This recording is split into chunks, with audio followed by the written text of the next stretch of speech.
En 1936, el famoso egiptólogo británico Walter Emery estaba excavando la tumba 311 en la necrópolis de Saqqara. Pertenecía al príncipe Sabu, hijo del faraón Anegip de la primera dinastía. Estamos hablando de los albores de la civilización egipcia, alrededor del año 3100 a.C., una época donde apenas se salía de la prehistoria. Entre vasijas de cerámica rotas y huesos, Emery encontró un objeto que lo dejó perplejo. No encajaba con nada de lo que se había visto antes en el registro arqueológico. Era un disco circular de esquisto, una roca sedimentaria muy frágil, de unos 61 centímetros de diámetro, con una forma tridimensional increíblemente compleja y extraña. El objeto, ahora conocido como el disco de Sabu, tiene un orificio central diseñado para un eje y 3 lóbulos o aletas curvas que se doblan hacia el centro. A primera vista, no parece una obra de arte antigua. Parece, sin lugar a dudas, un componente mecánico moderno. Un volante de inercia, un ventilador o un impulsor de bomba hidráulica. El problema inmediato es el material. El esquisto es una roca metamórfica que se lamina fácilmente. Es extremadamente quebradiza. Si intentas tallarla con un cincel de cobre y un mazo de piedra, las únicas herramientas supuestamente disponibles en la primera dinastía, la roca se rompería en pedazos. No se puede tallar formas curvas finas en esquisto sin fracturarlo. La forma del disco sugiere un conocimiento avanzado de aerodinámica o hidrodinámica. Los 3 lóbulos curvos están diseñados para interactuar con un fluido, aire o agua, en movimiento.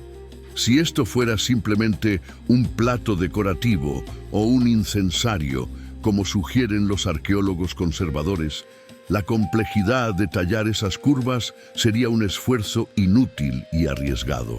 Ingenieros de la empresa aeroespacial Lockheed Martin tuvieron la oportunidad de ver el diseño y comentaron que la forma es idéntica a los volantes de inercia utilizados para almacenar energía cinética en maquinaria rotativa. La distribución del peso es perfecta para girar a altas revoluciones sin desintegrarse por la vibración. Sin embargo, aquí radica la contradicción. Si se hace girar este disco de piedra a altas velocidades, la fuerza centrífuga probablemente lo haría estallar debido a la fragilidad del esquisto. Esto ha llevado a una teoría fascinante. ¿Y si el disco de Sabu no es la máquina original, sino una copia en piedra de una pieza metálica?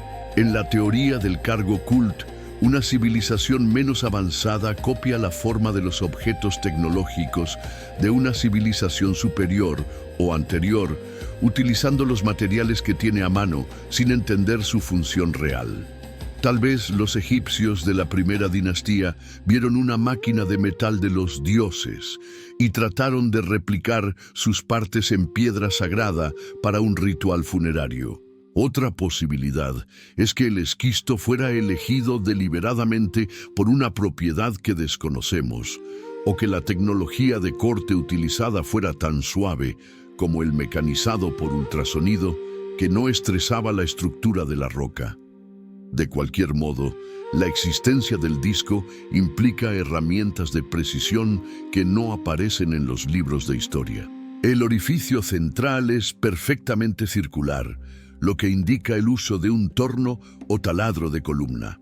Pero lo más extraño es el borde. El borde del disco se adelgaza gradualmente hasta tener el grosor de una hoja de papel en algunas partes. Mantener esa delgadez uniforme en una roca laminada es un logro de manufactura que desafía a los mejores artesanos de piedra actuales. La egiptología oficial lo clasifica tímidamente como vasija de incienso de forma desconocida. Pero poner fuego o brasas calientes sobre esquisto fino podría agrietarlo por el choque térmico. La explicación utilitaria simple no se sostiene bajo el análisis de materiales. La forma sigue a la función y la forma aquí grita rotación. Se han realizado simulaciones por computadora del disco sumergido en agua. Al girar, los tres lóbulos crean un vórtice eficiente, empujando el agua hacia abajo y hacia afuera. Funciona exactamente como el impulsor de una bomba centrífuga moderna. ¿Tenían los egipcios sistemas de bombeo de agua mecanizados hace 5.000 años? Si esto era una bomba, cambiaría todo lo que sabemos sobre la agricultura y la construcción en el Nilo. Imaginamos a los egipcios sacando agua con cubos y palancas manuales, shaduf, pero el disco de Sabu sugiere la existencia de maquinaria hidráulica compleja que podría haber facilitado la irrigación masiva o incluso el movimiento de bloques en puertos. Es curioso que este objeto aparezca en la primera dinastía, al principio de todo, y no en el apogeo posterior. Esto refuerza la idea de una civilización heredada. Parece que el conocimiento técnico era mayor al principio y se fue perdiendo o degradando con los siglos, en lugar de evolucionar linealmente desde lo primitivo a lo complejo. El disco está actualmente en el Museo de El Cairo, a menudo relegado a estantes inferiores o vitrinas abarrotadas. Pasa desapercibido para la mayoría de los turistas que buscan la máscara de oro de Tutankamón. Pero para los ingenieros que visitan el museo, es el objeto más perturbador de toda la colección. No hay otros objetos similares encontrados en Egipto. Es una pieza única. Es un prototipo. Es la última pieza superviviente de una tecnología que se oxidó y desapareció. Si el disco original era de hierro o aleación de titanio, se habría convertido en polvo hace milenios. La piedra es lo único que aguanta el paso del tiempo. Algunos investigadores sugieren que podría ser parte de un generador eléctrico antiguo o una turbina de vapor primitiva. Aunque suena a ciencia ficción, la física del objeto es innegable. No es una forma natural ni artística, es una forma matemática. El grosor variable del disco también es clave. Es más grueso en el centro y se estrecha hacia los bordes. Este es un diseño estándar en ingeniería mecánica para maximizar la resistencia y minimizar el peso en objetos rotativos. Quien lo diseñó entendía los principios de la física de materiales y la inercia. La precisión de la simetría trilobular es asombrosa.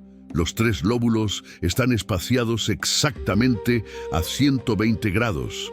Hacer esto a ojo es imposible. Requiere instrumentos de medición angular y un trazado geométrico previo que no asociamos con gente que supuestamente acababa de inventar la escritura jeroglífica. El disco de Sabu es un O-Part, artefacto fuera de lugar, que molesta a la academia porque no tiene contexto.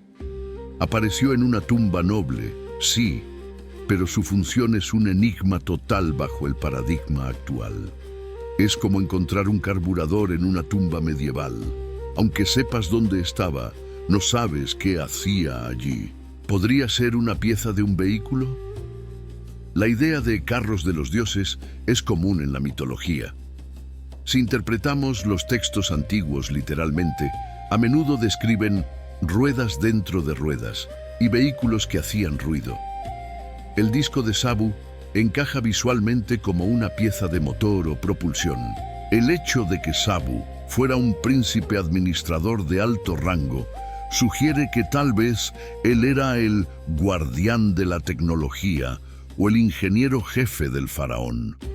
Ser enterrado con esta pieza implica que era su posesión más valiosa o el símbolo de su poder, el conocimiento técnico. En documentales recientes se ha intentado replicar el disco usando impresión 3D para probar sus propiedades acústicas. Al girar, produce una frecuencia baja específica. ¿Podría ser una herramienta de sonido o resonancia para levitación acústica? Es especulativo, pero la conexión entre sonido y construcción megalítica es una teoría creciente. La fragilidad del esquisto sigue siendo el mayor argumento en contra de su uso práctico. Pero, ¿Y si se usaba para mezclar sustancias químicas suaves o líquidas, no para trabajo pesado, como un agitador de laboratorio gigante? Eso implicaría una industria química en el 3100 a.C. A diferencia de las pirámides que no se pueden mover, el disco de Sabu es pequeño y tangible. Es la prueba portátil de que algo falta en nuestra cronología. Es una anomalía de 60 centímetros que proyecta una sombra de duda sobre 5000 años de historia.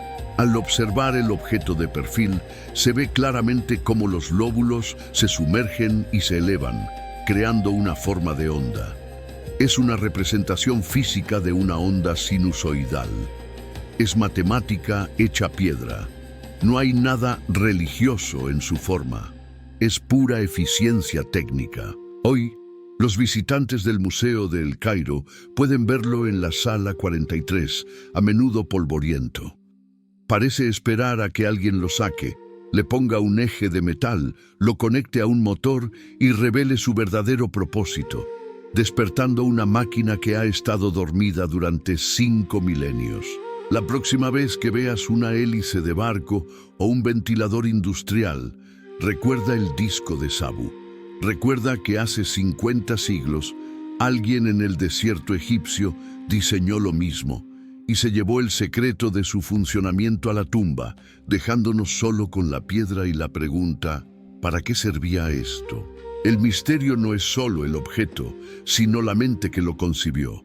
Una mente que veía el mundo en términos de flujo, rotación y eficiencia, conceptos que supuestamente no deberían existir en la mente de un hombre de la edad de piedra recién salido de las cavernas. El disco de Sabu permanece como el mecanismo de Antiquítera de Egipto, una prueba irrefutable de alta tecnología que llegó demasiado pronto, o quizás justo a tiempo para una civilización que ya estaba en declive desde un pico que hemos olvidado.